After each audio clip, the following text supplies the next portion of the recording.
Thank you. Hello, everybody. Thank you for coming. And as the temperature rises, the crowd moves smaller, but that's okay. That's what we expect. Let you get settled. Thanks. Thank you so much for coming. Ginny Dickey, we're running for the mayor of our wonderful hometown here, Fountain Hills. Welcome to my fourth and final Town Talk Tuesday. When we were setting these up in February, geez, this day seemed so far away, but now here we are. Summer is imminent, and the election is not that far behind on August 28th. I wanted to ask you, if you don't mind, I'm just going to do a little short bio. Everything else is on my material, or if you go to my website, which is www.jennydickey4mayor.com, or my Facebook page, you can get a more full information. But my family moved to Fountain Hills in 1983. We, in the meantime, the kids grew up, raised three boys, involved a lot of voluntary activity, not only in Fountain Hills, but regionally. I retired from the state of Arizona, and I have 16 plus years of elected service here in Fountain Hills. So tonight, we're talking about building strong partnerships in and around town. So in the 90s, we had what was originally called then the President's Club.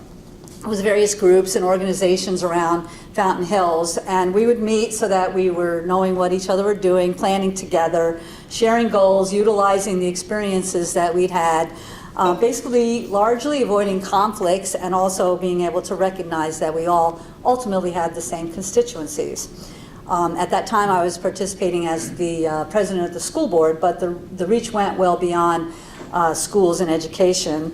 Worked in many capacities since then, and believe that the long-standing relationships that I've been able to foster and have and will continue to have can help me serve the community in an open, inclusive, and transparent way. So who are some of these potential partners that we're talking about that certainly affect our lives every day? In addition to some of the groups and organizations that I'm sure many of you are part of, we have public partners. So some of the largest ones around here would be the Salt River Pima Indian Community and the Fort McDowell Yavapai Nation. Also, obviously, the sanitary district, the school district, which includes, or as part of that would be EVIT, the East Valley Institute of Technology, and Fountain Hills Charter School. There's MAG, which is the Maricopa Association of Governments, which is a not-for-profit organization which provides many services for cities and towns and the whole region, Maricopa, including revenue sharing, what was the old Prop 400 money, which is transportation money. They also have to do with regional planning and air quality. RPTA, which you may know of as Valley Metro, which is the bus system, of course, the Regional Public Transportation Authority, provide, obviously, public transit. My husband Jim worked at Valley Metro for many years as a deputy director. Another public partner is Maricopa County. Now, we do get affected a lot by the things that the county does. They have so many divisions. The elections, they run most of our elections. They have transportation and community colleges, some health issues. The biggest is maybe Maricopa County Sheriff's Department, which is our local police department. Another partner, I use the term a little lightly, is the state of Arizona. Now they do a lot of things for us. Obviously, we have state shared revenue from them. They have legislative functions, all obviously statutes. They do some auditing work. Recently, they do a lot of telling municipalities what to do, so we have to be in that fray a lot. But ironically, I've retired from the state of Arizona. I worked for the state Senate, and I worked for the Department of Environmental Quality, and Jim retired from the Department of Transportation. And last would be federal as a public partner, grants mostly, again, EPA, environmental issues, air quality, and transportation. So some of the private partners that we have here in town, very important to our everyday lives, would be EPCOR, which is our water company, SRP, obviously our energy, and Cox, which is TV, internet, phones, the Fountain Hills Chamber of Commerce, the League of Arizona Cities and Towns. We have 91 cities in the state of Arizona, and Fountain Hills does belong to that league, and the Greater Phoenix Economic Council, which is an economic development activity organization.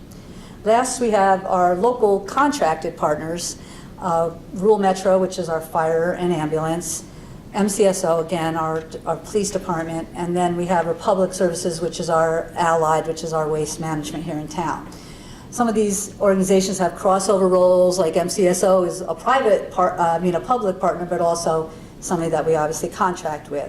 And we have smaller contracts also that will serve the community on occasion, engineering and landscaping, inspections. They help us with tax collection and some fees, and with payroll. So our reputation as a town, how we interact with all these entities, can make a big difference in the quality of life for our residents and our businesses.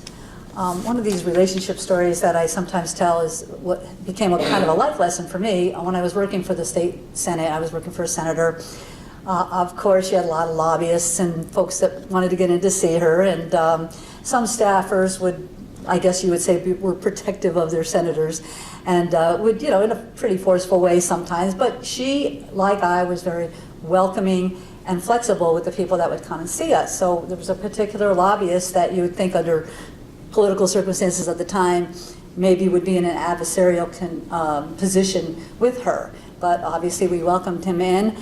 Fast forward many, many years, this guy became my supervisor in my new job and a very close friend. So that was a really good, I always think about that, because you never know what is going to come. This is the way you build relationships. This is how the world works. I'm feeling like here in town we can do better. Indeed, we have done better in the past. We can maximize positive outcomes, and as I said, we can minimize some of those conflicts. Unfortunately, we've been hearing for maybe a few years about communication not being what it should or could be from the town, and that also includes communication with us about some of those affiliates I mentioned, like EPCOR, Cox, and SRP. Part of the consequence of reducing the staff the way we have, so maybe we had about 112 when we were at the most, now maybe 55, but part of the reality of what happens when you do that is that the service that we get is sometimes does not meet our expectations. We've seen it on code enforcement in a big way. We've seen it with speeding and other issues around town. Being solely reactive to complaints and crisis is never going to produce excellence or really even adequacy. Calling the town, finding yourself on a phone loop, while it's understandable, nonetheless it's not acceptable.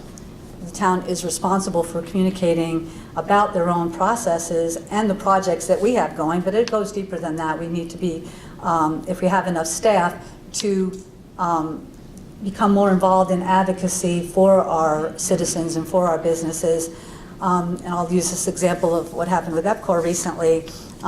There was concern that their water tank had become unsightly. They had to pull all the vegetation out, and so I believe, though, it was resolved largely due to the fact that the town got involved.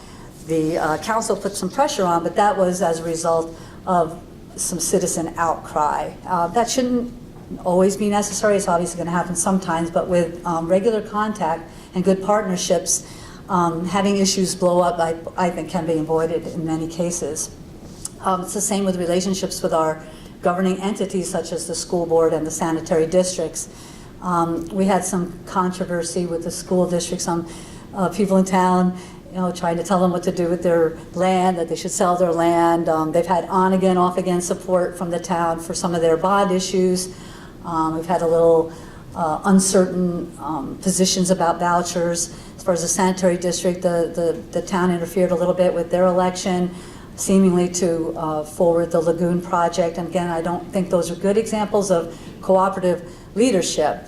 I had asked some school board people to come, but they couldn't make it, but actually we do have a sanitary district member here, Tom Reski, and I was going to ask him if he wanted to provide any insight into what you think goes into some good partnerships with the town. And if you'd like to join me up here, or if you want to, that'd be great. Appreciate it. I want to mention too, Wendy Bernard wanted to be here from the school district. She couldn't make it. Her child had a baseball game, but she will also be running for re-election. Thank you. young man. I don't usually use the microphone. Oh, okay. I can usually project myself far enough. For the recording, okay. Oh, yeah. All right, well, I guess I'll do that then. Okay, so my name is Tom Reski. I'm chairman of the board of the Fountain Hills Sanitary District. And as you had mentioned, Ginny, over certainly the last year, and maybe over the last couple of years, there's been some contention with the town about the use of the district and how the district might be able to or not be able to help the town. We've gone past that. There's no question about that. And in fact, it's because of some of the changes that we've made at the district. Some of you may or may not be aware, we have a new district manager, Dana Tromke. I don't know if any of you have met her. Very talented woman. In fact, she designed most of the processes for this plant over the years at her previous in her previous capacity. But she's our new district manager, and as soon as she came on board, she talked to the board, the members of myself and 4 other gentlemen who are on the board, and indicated that she wanted to change the relationship with the town, which I was all in favor of. One of the projects that we currently have going, and you may or may not be aware of it, is we have to replace some wells around the park. There's 4 wells around that park site, and they're underground. Usually you don't see them. If you see a big slab of concrete with a door attached to it, that's one of our wells. Being underground over the last 20 years, they have corroded. So we've decided we are no longer going to have the wells underground, out of view. We're going to put them above ground on the park. And you go, oh, that's going to look awful, isn't it? So what we're doing with the town is the sanitary district, when we rebuild our well sites, we're going to add bathrooms to the structures. And we're working with the town already right now to make it so that it blends in with the rest of the park. And right now we're kind of discussing with them, do we want male bathroom and a female bathroom? Do we want a unisex bathroom? Or if we go with 2 bathrooms, do we want how many stalls we want, that sort of thing. Anyway, the point is we're working with the town, which is kind of what this topic for this evening is all about, in trying to develop a good working relationship with them. And we're looking for input too. We're currently in the design phase of these buildings. One is going to be up by the amphitheater. So we have high school graduations now up there. You'll now have a bathroom up there. Clever idea, huh? And the other one will be down kind of in front of my house, which is near the parking lot on the east side of the park. That's where one of our other wells are that we're going to replace. Now that's going to be done over the next 3 years. So you're not going to see them just pop up out of the ground in the next couple of weeks. We're probably going to do the amphitheater one first. It'll take a year, and then we'll get one of the other ones done as well. But that's just one of the things that we're doing with the town under our new management at the sanitary district. And I'm sure there's going to be other things. You may have some ideas as well. But certainly we're going to change the amount of dialogue that goes back and forth between the sanitary district and the town, so that we don't get into this. It had been contentious over the probably last 5 years or so, and hopefully that'll change. What does anybody think of the idea of having bathrooms at both those places? Okay. And it's not going to cost you a dime, because it's in our budget that we have projected for over the last 10 years to replace these well sites. Okay, so we're not going to go out and get a property tax hike increase for any of it. It's just going to be part of our infrastructure upgrade program. Okay? Thank you. What color do you want them painted? Not green. Oh, funny. Sorry, that's what we're doing. Thank you, Tom. So he was in Tucson all day and just got here, so I really appreciate you coming. Just like I appreciate people missing the Yankees game. I really hear you. If nothing else, you mentioned the property tax. If nothing else, the property tax has raised a level of awareness and participation that I haven't seen in probably quite a while, if ever. It's very clear that people have great ideas and a wealth of knowledge and experience. And in Fountain Hills, it's not a new concept for us to be relying on volunteers and groups and commissions that we have. Heather Ware at the town hall, she does such a wonderful job with our these wonderful, generous people who help us, all our volunteers. The Strategic Planning Advisory Commission has been a very active guiding force for many years here, and the Fountain Hills Cultural and Civic Association has really stepped up with the Vision Fountain Hills and with the Leadership Academy, and that's just naming a few. Over the last few years, with so much going on, there's been uncertainty financially, general uneasiness. It seems that we could better utilize and even expand the boards and commissions here in town, creating a larger circle to empower and include more residents in decision making. That's a dilemma, though. You know how sometimes you have so much to do, you don't even have the time to take the steps that'll actually help you down the line and ease that burden. For us, it involves more than just a will. You know, there's a little bit of, as you know, with the property tax coming, financial difficulties. We need leadership's unwavering support. We need staff that can be there to set up and manage these steps that will help us in the long run. Now, that is where a little bit of the questionable spending, I guess I'll call it, recently comes into play. Now, you know, illuminating the lagoon study and eliminating those wayfinding signs is not going to solve or answer the $64 million question, which is the 10-year shortfall. But if we focus on the funding we do have on better goals, which will benefit all of us, I think that would be very possible to do. Ultimately, council and staff make the decisions. However, building a culture of cooperation and appreciation and listening, actual listening, helps ease those inevitable disagreements that'll come around about those decisions that were made along the way. Selective partnering, not answering emails or the phone, those undermine that kind of culture. Forgoing the tradition of meeting regularly with some of those entities hurts our efforts to act in unity.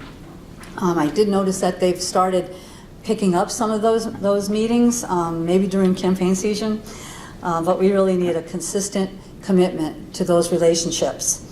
I'm going to summarize some of the boards that we actually have now, and then maybe make some possible suggestions for some, and including maybe some staff ideas that could help with overall customer service that I believe our residents deserve. So some of the boards and commissions that we have, and by the way, all of these come up with vacancies. You have to keep your eye on the town. They'll put out a request for people to apply to some of these commissions, but such a great way to use your expertise and your advice, really, the kind of town that you want. The first one is really kind of not used too much. It's more of a judicial. It's called the Board of Adjustment, and they make legal action or propose with respect to zoning issues. It doesn't come into play that much. The Building Safety Board of Appeals also takes legal action or proposes action with respect to matters pertaining to building and construction here in town. I don't think that committee's ever actually met or done anything yet. They kind of popped up because of some of the stuff with the Park Place, but then I don't think they actually ever had to meet. A really good one that I think would be of interest to a lot of people are the Community Services Advisory Commission. So that one is sort of a combination. We had a community center commission, and we had senior services, and we had Parks and Rec, and so it's kind of combined those three other commissions, and they provide maintaining safe, available, accessible parks, facilities, recreational programs, events and services. You know, we hear the wishes and the desires of people for, you know, more senior activities, or maybe a teen center, or, you know, even a pool. I think those kind of things come under the purview of a commission like that. The McDowell Mountain Preservation Commission, they've been here a long time. They've been such a great, valuable commission when it comes to our preserve that we own. We voted, we bought it. The land there will be preserved in its natural state forever, really. And recently, since we have been able to move ahead with the trailhead, they've been so valuable in the preparation of that. I don't know if you remember, years ago they actually did the trail building, and they have programs, and it's just a wonderful commission that we have. Another one, Municipal Property Corporation, is not one that we use that much. They construct and equip real personal property in the town of Fountain Hills. Planning and zoning is a big one. They discuss and propose and recommend actions about zoning issues, of course, and related applications. being on the town council, I can tell you that when, they would come in, they say, well, planning and zoning passed 7-0 or whatever, it really weighed a lot with us, so we knew they had that expertise, and it's really important. Not everybody on the council is going to know a lot about setbacks and those kind of things. You have to rely on some of the people that have that kind of experience. Sister Cities Advisory Commission, that one's pretty new, acting in advisory capacity to the council, developing and promoting municipal partnerships between the town and cities that are in, obviously, other nations. Again, they are largely self-funded. When you see this going on a trip, it's not the town paying for it or that. It's just a very goodwill group that has been around for a while, and they just kind of made it official. And then the last one is the Strategic Planning Advisory Commission, which is very vital. They guide and they plan, engage the community with dialogue about implementation and further forming of the Fountain Hills Strategic Plan. We have a 2017 strategic plan, but we really started in, say 2005. It's kind of what got me back into all this after school board. It was like a 3-day thing we did at the school. They do like a big overhaul every maybe 4 years or so, but they do an annual review. It's a really good group. Having that strategic plan, even though it's, it can be a few pages long, it's a one-pager. A lot of times the council has started to see agenda items where it'll say, oh, why are we doing this? Or they go, oh, strategic plan number 5A, and it's really good to keep you focused. We used to do that to school board too. How does that relate to our mission? How does that relate to our goal? It's really a really good commission.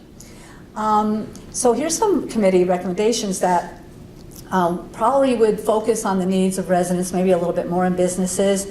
They reflect an emphasis on improving quality of life, important processes to maintain Fountain Hills' built environment, but also our natural environment. We kind of looked at some other cities because, believe it or not, other places do things right, and sometimes it's good to do some research. Avondale, Payson, and Cave Creek, for example, and I'm sure others have an energy, environmental stewardship, and beautification committees. They serve in an advisory role to the council, recommending actions and programs aimed at protecting the environment, promoting stewardship, saving energy, and preserving natural beauty, which is what could be better than that here in our town. Examples of some of the things that they do are planting flower gardens. We have our wonderful community garden, blight management. Maybe this would be where the greening committee would come in, from the Civic Association. Because not only have they done wonderful things around, like, say, the fountain, and how they did the island, but they've also been doing some models on vacant land and done some planting there. Storefront improvements, which, you think, yeah, that actually does apply here, and open space needs. Another one, which is very apropos, is a Capital Improvement Planning and Budget Citizen Oversight Committee. Maybe you know that I had suggested that if the property tax would pass, that I would, if I was lucky enough to be mayor, would ask that we would have a Citizen Oversight Committee. There's a lot of talk about, what, $7 million, that's a lot of money, what are you going to do with it? The council, to their credit, has come down to 4 things that they're going to do with it, and they, made a resolution and voted on it, but they weren't allowed to put that in the ballot language. A way to alleviate some of that worry would be to have folks on a committee that are actually watching what you are doing, not only on operational, but with the capital improvement plan. I have some ideas about who would be maybe members of that, because there's been some, some people are a little cynical. You're like, I won't have teeth. Who's going to be on it? Only your buddies. No, I think that it has a lot of opportunity to put folks on who have been vocal and have a lot of expertise. Also, if the bond if the property tax doesn't pass, I think a committee like this would be really helpful also, because we're going to be at a moment like, okay, now what? We've heard. Now what are we going to do? What are the priorities? What do you think people are willing to absorb as far as go for it again, or what are we going to cut? I mean, it's going to be a pretty big decision-making process either way, however this vote goes in a week.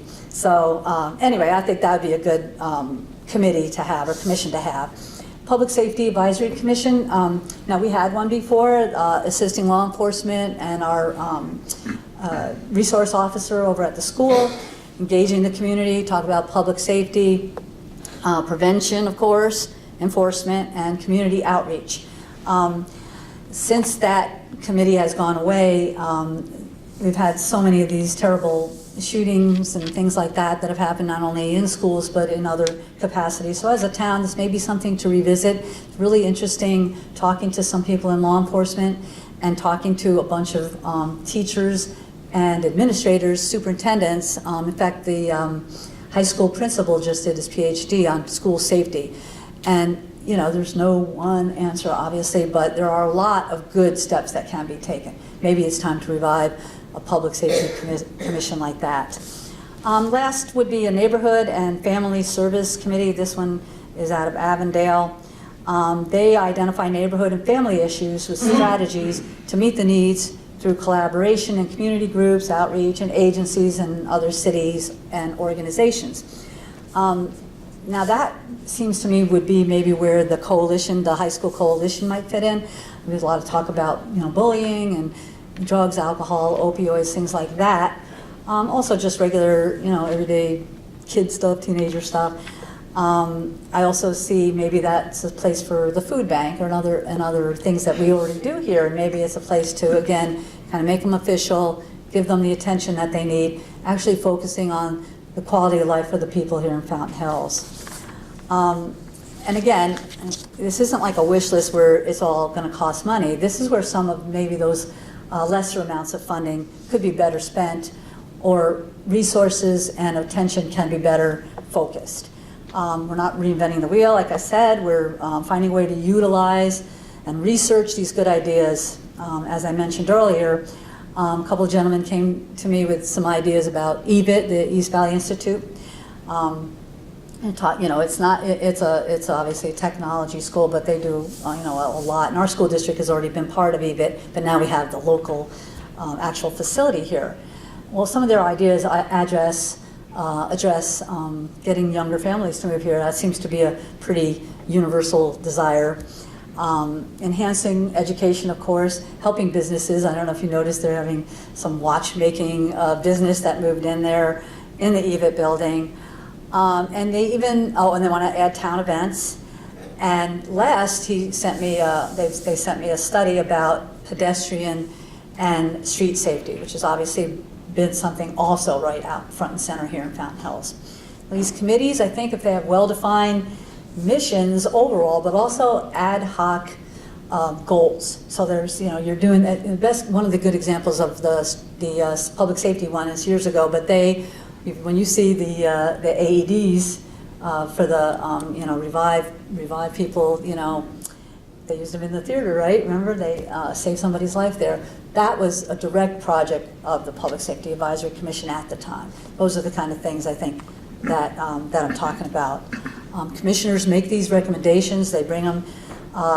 You know, they have a lot of knowledge. They have life experience. They have job experience, and you know, eventually they make great candidates, I think, for public office themselves and to run for council.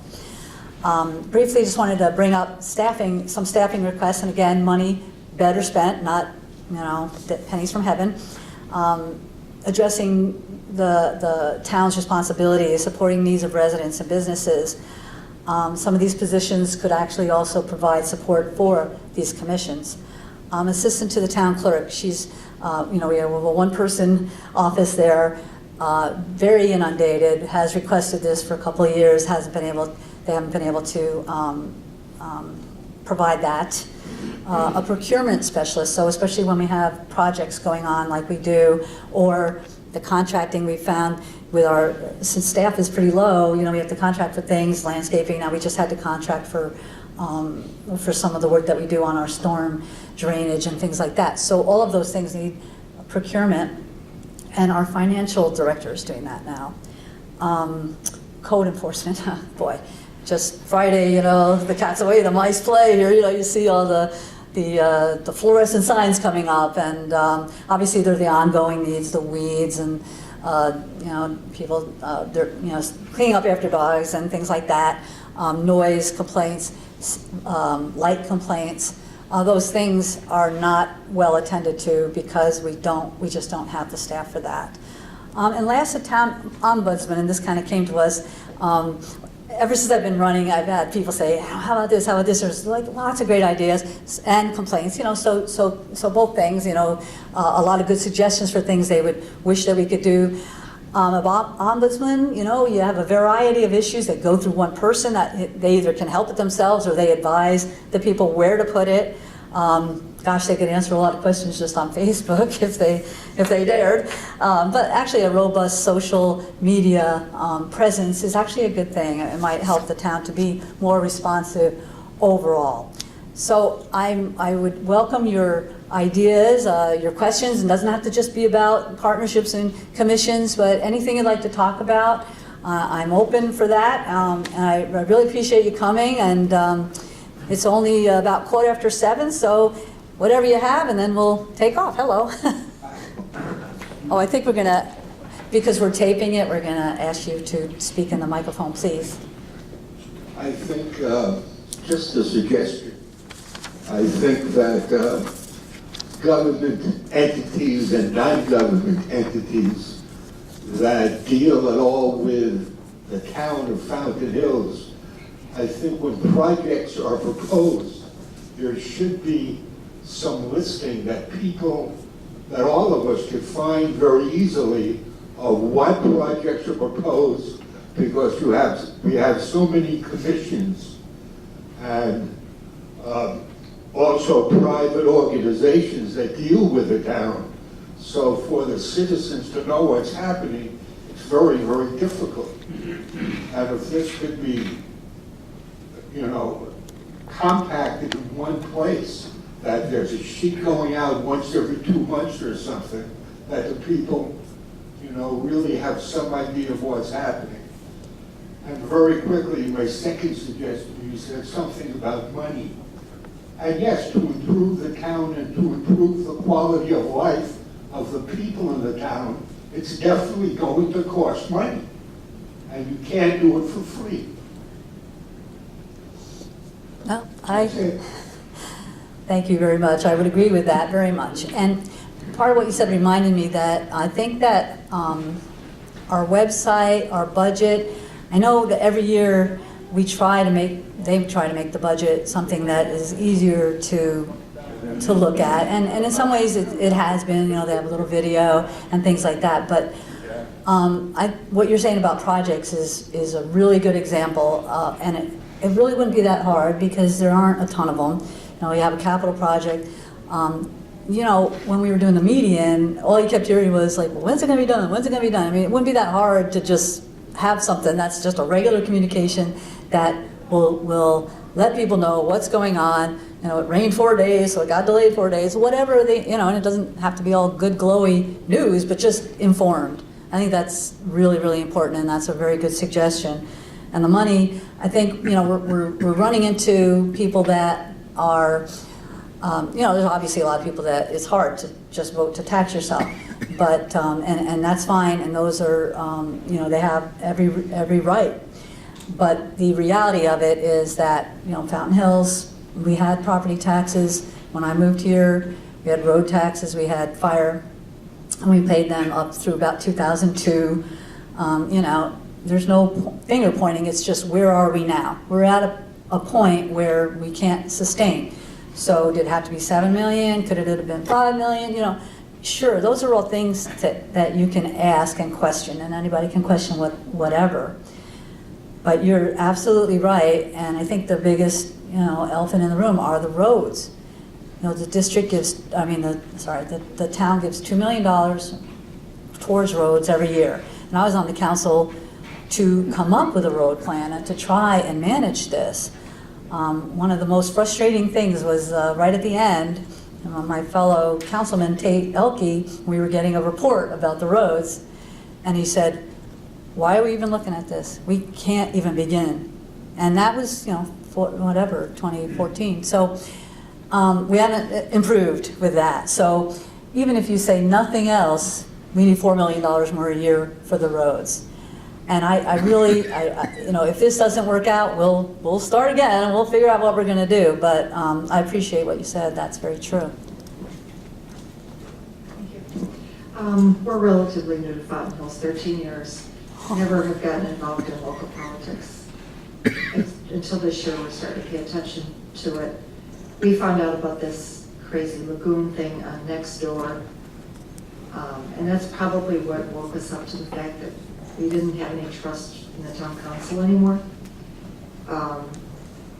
So even though we believe that the town needs more money, we don't trust the town council, and we think it's overreach. I mean, something like $5 million would have been a lot more palatable at this stage, only because we don't trust the people. I think the second thing that we have a problem with is building this downtown area when we have all this vacant retail space all over the town. And we just drove down there tonight to see if anybody's moved in, and nobody's there. I don't know what lame brain idea that was, but I don't see it happening, and I just think it's a shame. Maybe other places, other businesses in town will move to downtown, but all that's going to do is create other vacancies, and I think that's a shame, because we're starting to look like a ghost town, in my opinion. Thank you. As far as the lagoon, I absolutely agree with you.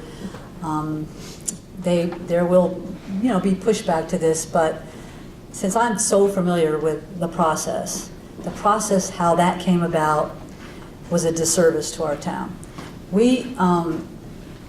It was June, and it was work-study session, and the idea of a work-study session is, phew, don't worry, they're not going to do anything.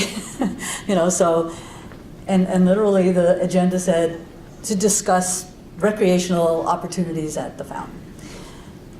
Pretty innocuous, right? So I had heard a rumor about what it might be, so I went to the meeting, still thinking, well, you can't vote, they can't do anything. And what ended up happening was that 4 of the council members had no idea what they were going to see, because the other thing is, when you have a meeting, you have an agenda has a packet, the packet has all the information on it.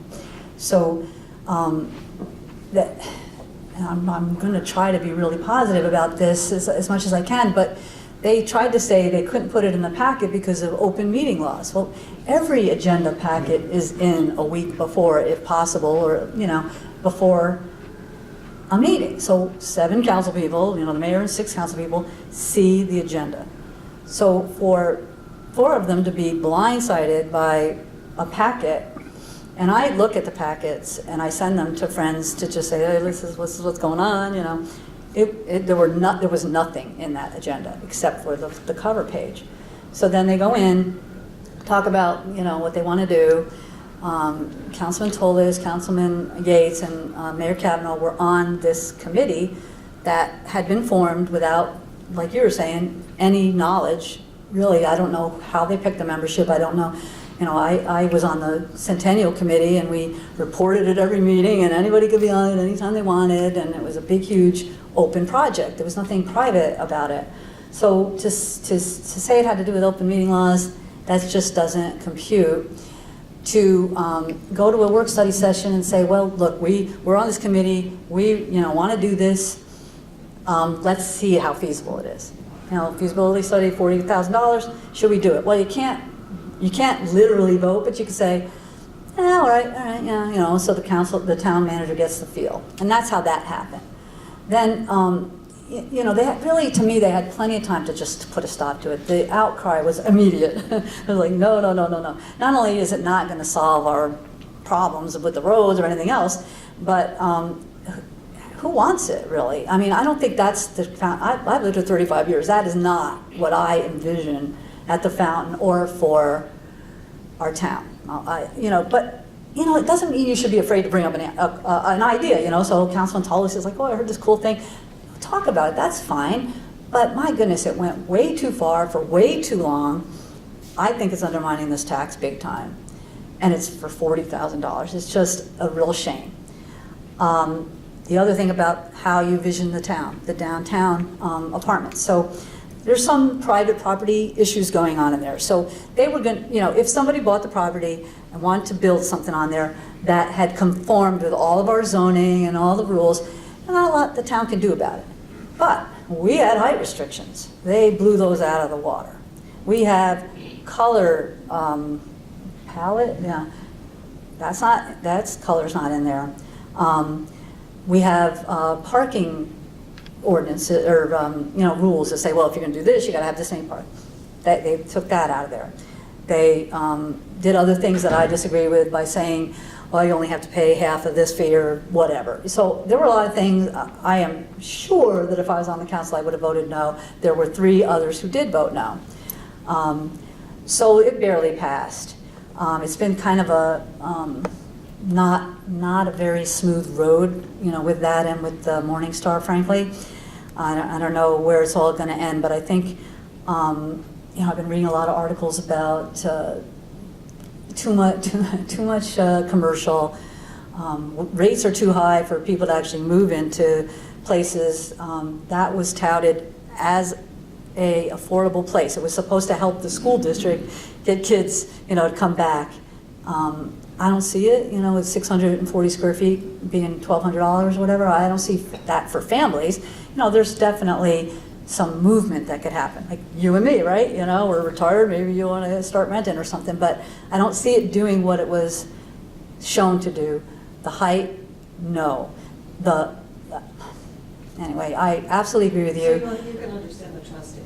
I do, but let me just say that when that part passed, like I said, 3 council people voted no on the apartments, including 2, you know, Allen Magazine and Henry Leger.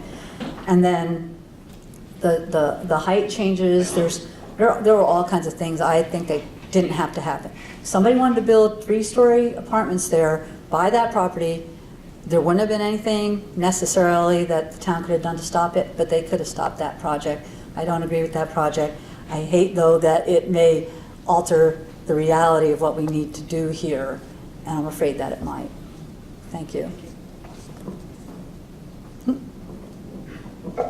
Yes, sir. Hi, Jenny. Hi. I wanted to comment a little bit about this prior speaker's question.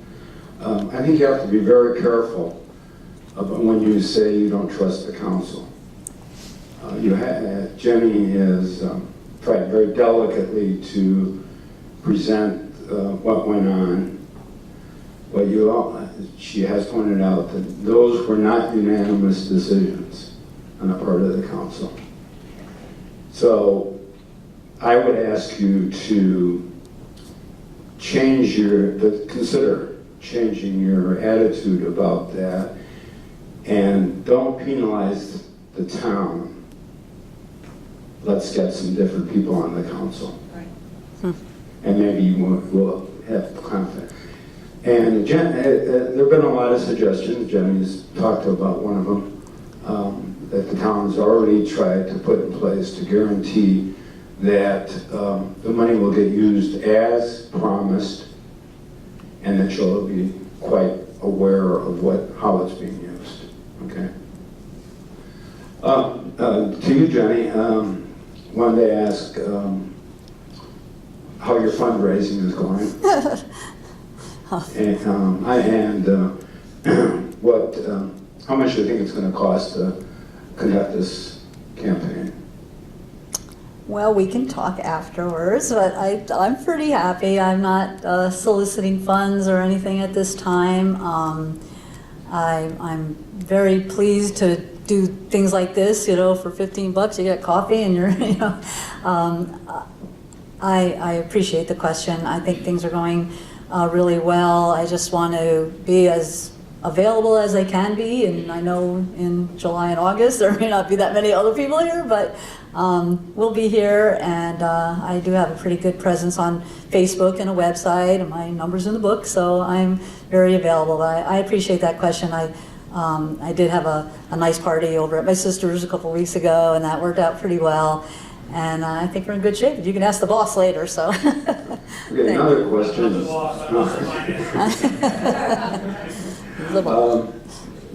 interested in your, you mentioned EPCOR. I know that you're aware of what EPCOR has gone to the commissioners and proposed. What is your personal position on it? And if you were mayor, what position would you try and put the council in relation to that proposal? Oh, thank you. So he's talking about the fact that EPCOR is looking to consolidate. They've got, 20, how many? 10 different companies, and they're, as Jim points out, they're non-contiguous. They're, in Bullhead City, and they're here, in Paradise Valley. So they put together a proposal that they have to go to the Corporation Commission for. I think, like, if you spend about $43 a month right now, it's going to go, like, the first year to $54, and it kind of gradually goes down for 5 years if they do the consolidation. And from what they're presenting, it would come down to about what it is right now.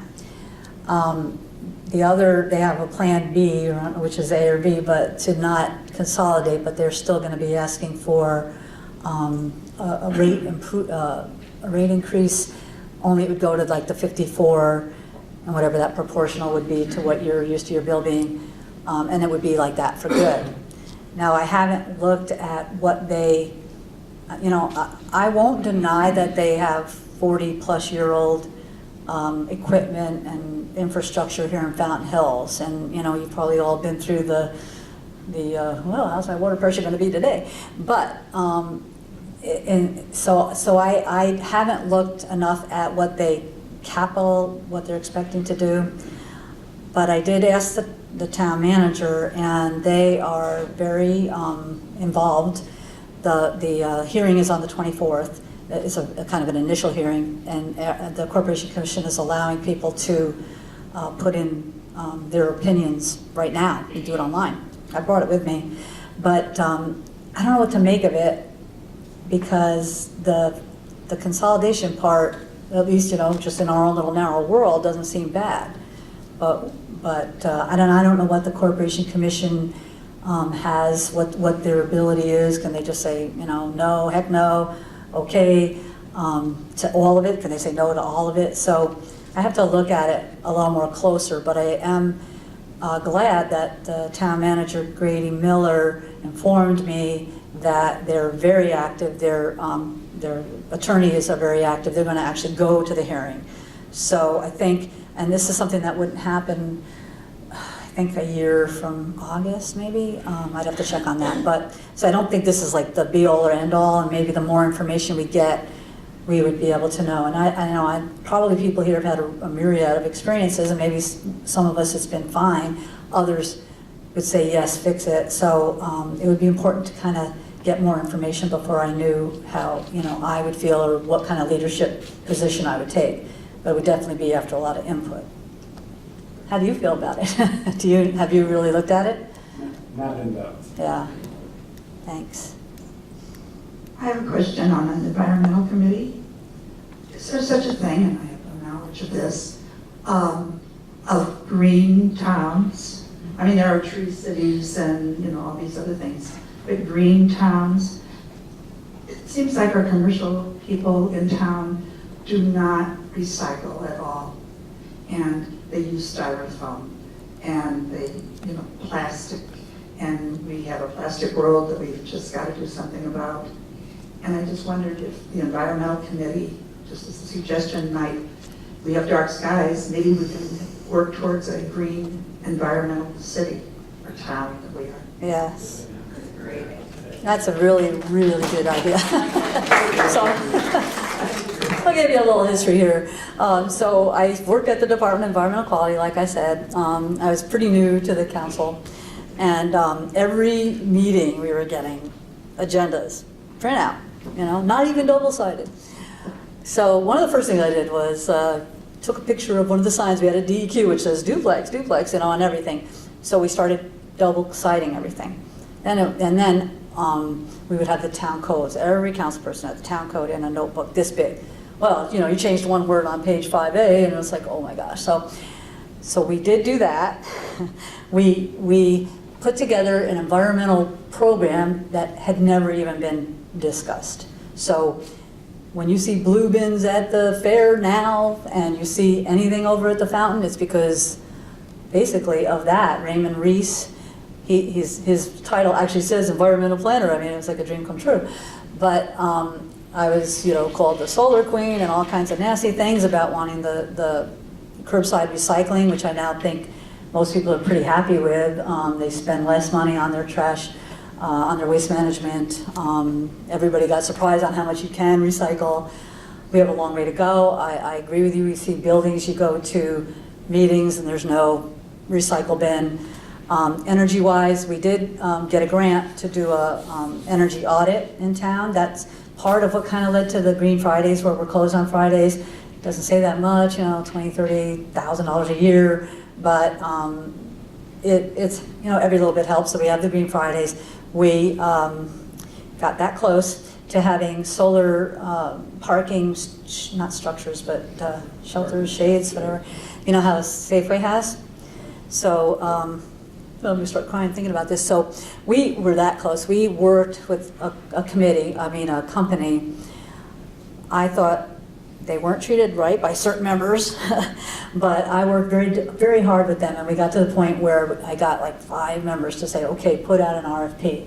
Well, guess what? SRP that December did all the changes. It was 2013, and blew it out of the water. No, nobody got the incentives.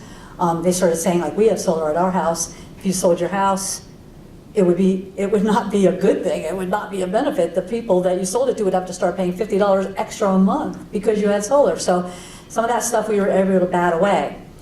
One thing that reminds me of, though, is when we went to the SRP meeting to say, hey, look, because everybody in Fountain Hills is SRP, said, look, we have solar. You basically just taken my house and made it, an obligation if we sell it, because they have that. Well, that's fine. Nice to hear from you. Fountain Hills is not represented on the SRP board. SRP has a board. They have like 2 boards. I always get kind of confused. But anyway, it goes back years and years. It was based on property owners and farms and all kinds of things. But so when we heard, I don't know, maybe a month or so ago, get your ballot to vote for your board member of SRP, we were like, yeah, we're out of luck. We don't get it. Parts of Scottsdale, Apache Junction, so there's others. So one of the guys that did win, though, said that he's committed to trying to get Fountain Hills in there. Now, and again, I'm running for mayor, so I'll bring it up. We had people go to the council and ask, can we do something about this? Would you go to the legislature? Would you do something? This is not right.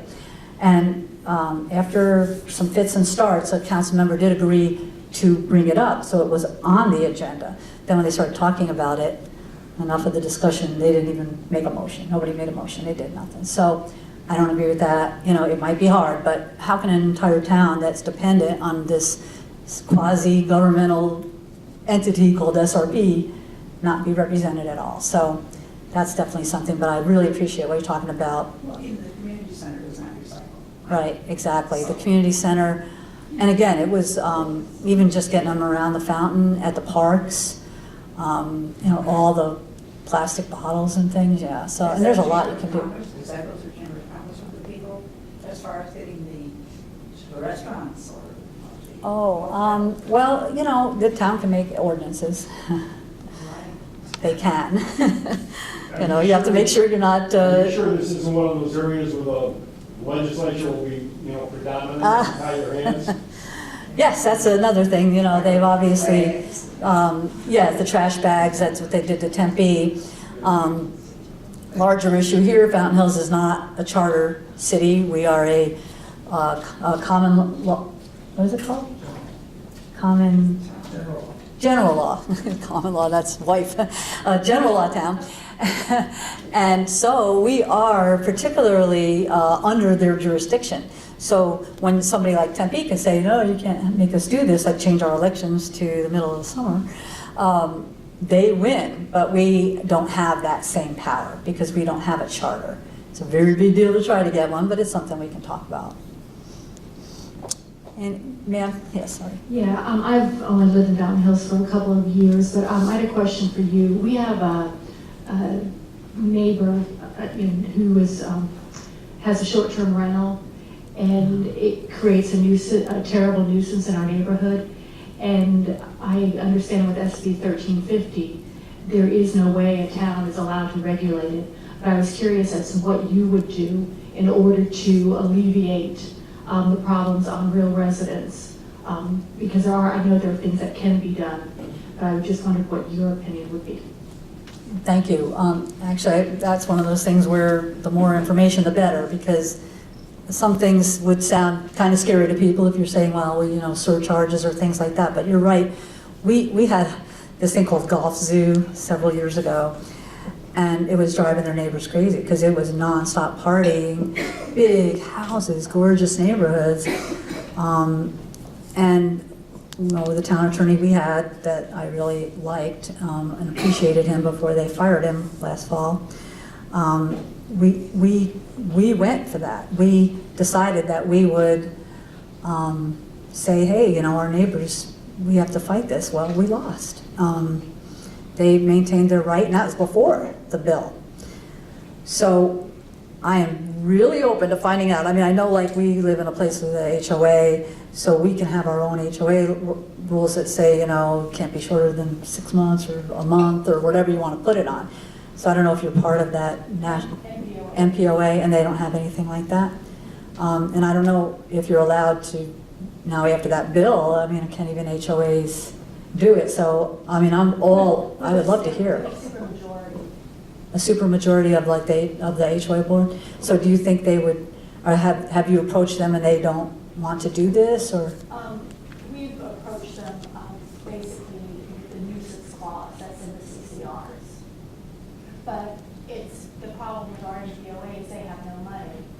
And the town of Fountain Hills, The town of Fountain Hills is saying they're researching legal solutions, but there have been things like South Lake Tahoe, if there is a party, $1,000 fine for the people that are at the party, plus $1,000 fine for the owner of the short-term rental. And that way that cuts down on nuisances. But the short-term rental thing is just going to get bigger, and it's just going to get worse. And I'm sorry to hear about the golf zoo that you didn't win. Yeah, that was, So they maintain their right to just party all the time and ruin the neighborhood?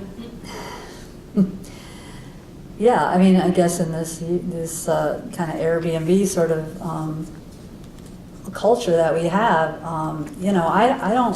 I would really love to know what sort of legal steps could be taken, because, you buy your home and you have a certain idea in your mind what that's going to be. You're not going to get a Circle K next door. You don't expect to get hotel or a frat house. right. And even short-term rentals like Airbnb kind of thing, where it's kind of somebody, family vacationing or something. But when it's something that's Golf Zoo, it's kind of indicating what it's going to be. 3 or 4 day weekends of fun and frolicking, which is great. But and one of the things that maybe we could look into too is that Prop 107 from a few years ago, which had sometimes been the bane of existence for cities, but also it protects property owners' the value. So it kind of stops cities from changing a zoning out from under somebody so that you could have a Circle K next door. So I don't know, maybe one law could trump another, but I am with you in, as far as what I would like to try and do, and obviously respecting people's private property rights at the same time. Thank you. Oh, okay. So I think we're about done. So if you have any other things you'd like to ask me, I think we could do one more, or if we're done. Yes, ma'am. I just wanted to ask about the visual of what those bathrooms were going to look like, and if we had any, just to make sure that they look really nice. I'd like to know what they are too. We hired an architect, a Fountain Hills architect, We hired a Fountain Hills architect about 2 weeks ago, week and a half ago, 2 weeks ago, and we're just getting started. So I haven't seen any of the drawings or any plans. I'm guessing it'll be 2 months before anything is presented. But it is going to be a pump house. Okay, you can't hide a pump house. Right. It's a square structure with a flat roof, right? But what he's going to do, what's that? Put solar in. So I was gonna say solar and make sure there's recycling. With the amount of power we use, it solar would work. But so I don't know what it's going to look like. But the objective when we hired him was to make it aesthetically pleasing, so it blends in Right. with the rest of the park. Okay. And All right. that was his guidelines he was given. All right. Well, we'll keep an eye, because after the lights around the fountain, everybody didn't see what was gonna happen, and then it just kinda happened. So we'll make sure we pay attention, and that goes along with what that gentleman had said too. Along those lines, with regard to the zoning commission, their agenda, how far in advance is that of their meeting? Is it published? And at what level of detail? So if you were to keep an eye on that, would you be alerted to the projects that are coming on that you might be interested in? You would be, sir, you know, they meet on the Thursdays, gosh, I don't remember which one, but their agendas are that way, where the packet would be in there, and pretty much everything they do comes to the council. So if you missed it on planning and zoning, whatever it is, then whatever the recommendation was would end up on a council agenda at some point, unless the project went away. But, you know, yeah, it's all online. You go to the agenda part, it lets you pick which agendas you want to see, the date, the packet, so it is there, for The sure. zoning and planning and zoning, their purpose is to simply make sure that the project conforms to the existing zoning of the property. Is that their primary purpose? Yes, but they actually would say, you know, we would approve something if somebody asked for a waiver, like, Right, you know, cut waiver, for example. yeah, a cut waiver, which I don't like, but, you know, a hillside ordinance. Or height waiver. Height waiver, yeah. But also, you know, the council doesn't have to do what they recommend. The other thing that I think is interesting is planning and zoning doesn't see development agreements. So the development agreement that would say, you know, you don't have to pay the whole art fee or whatever is not something subject to their approval. So just the town council does that. So that's kind of an interesting twist to that. But yeah, the information's there. Obviously, if there's openings there, we encourage people to try out. And who decides who's going to be on a development agreement group? For example, the Park Place, only certain members of the committee, the council are involved in that. How is that decision typically made?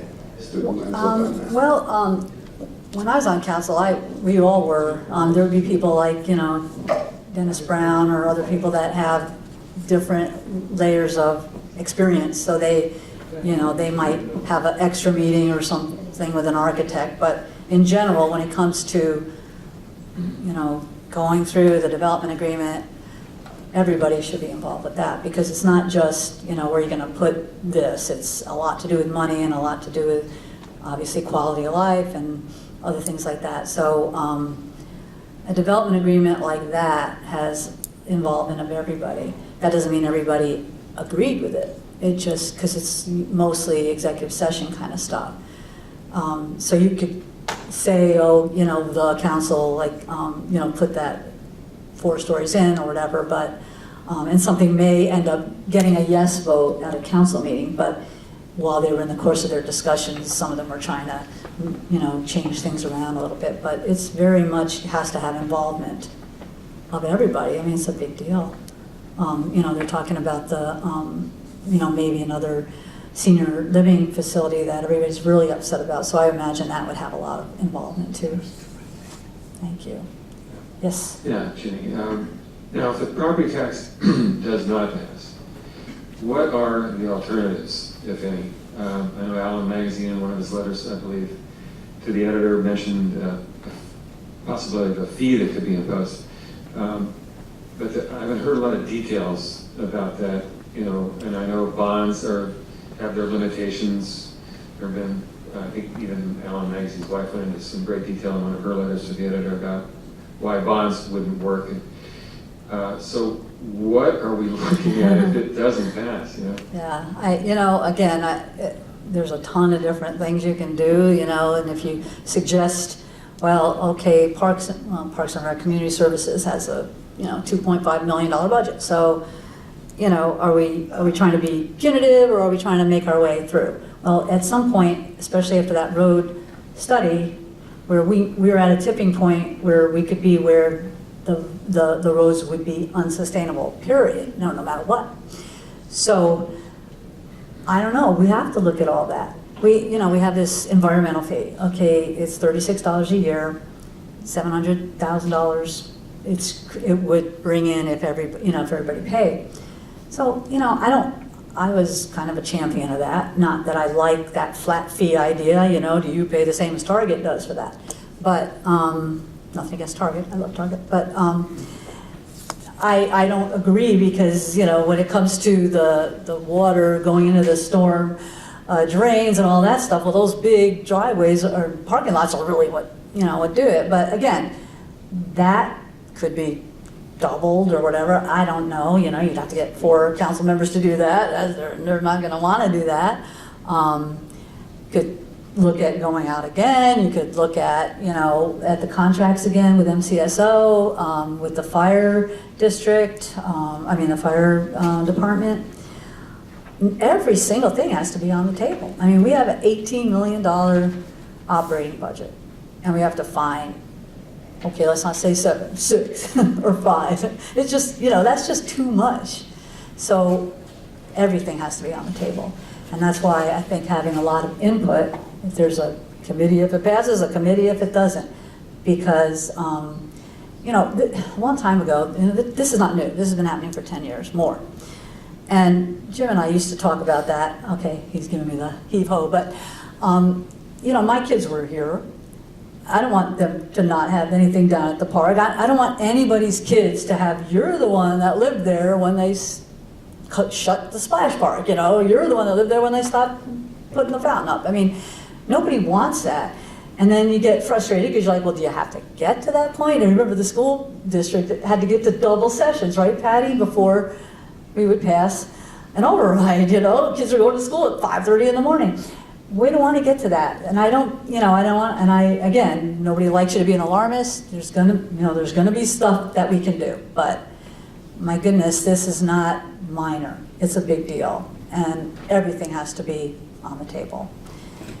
I have buttons, I have signs, I have things like that. I'm on Facebook. You can reach me, like I said, anytime you want. Please, please, please, if you or anybody you know that is not going to be here, like probably from August throughout, because they'll start sending the ballots out if you're on, and many of us are, like 80% of us are, the early vote, they're going to mail them to you and they don't get forwarded. So if you're back home, so we've got these little cards, but I'm kind of running out of those, but they're really neat. You can just fill them out. The address is already on there. My friend Sherry James made them up, but I also have a flyer that explains to you what to do. It's just after May 27th, you ask this Maricopa County, please send my ballot here, sign it, and they will. Because otherwise, if it's just Cecil and me, it's not going to go to November, and possibly these council members too. So this whole race could be decided in August, so it likely will be.